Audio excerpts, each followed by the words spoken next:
Critics are calling the amendment, which would allow the president unlimited terms, undemocratic. So the United Nations says more than 500 women and children have been raped in the Eastern Democratic Republic of Congo since late July, double the number previously thought. It also says that its peacekeepers stationed in the region failed in their responsibility to protect the people. Senior UN peacekeeping officials blamed rebel groups for the attacks, which they said appeared to be planned and organized.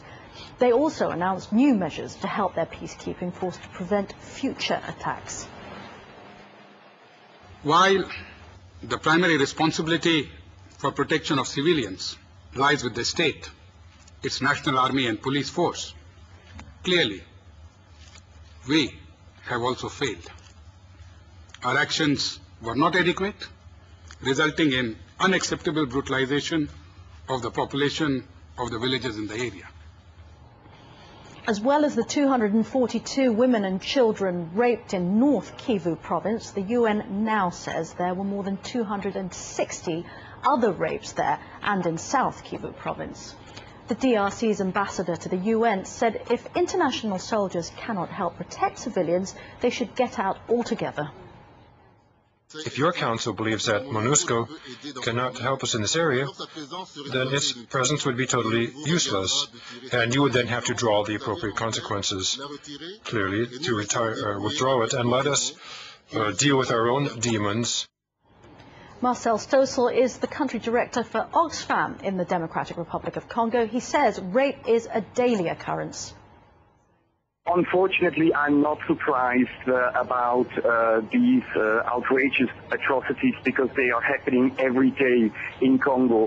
What makes these mass rapes, we're now talking about more than 500 people raped in a month, what makes these mass rapes different is just the fact that they happen in such a short period of time. But it is a very, very regular thing to happen. The perpetrators come from all sides, from the rebel groups, but also from the government army.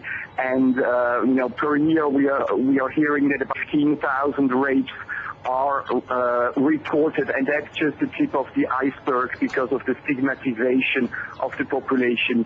So no, unfortunately, we are not surprised. Marcel Stoessel, there was a mea culpa, an admission of guilt issued by the United Nations Chief Atul Kare in charge of peacekeeping, that the United Nations had failed to protect civilians in this case.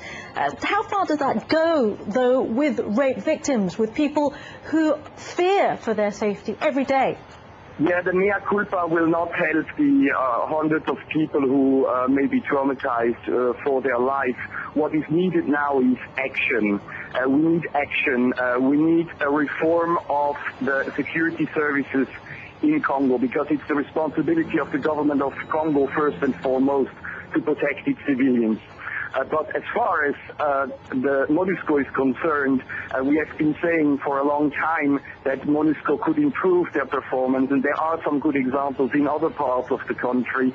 MONUSCO should get out of their heavy armed vehicles and enter in direct communication with the population and ask them what the best mechanisms are to protect them.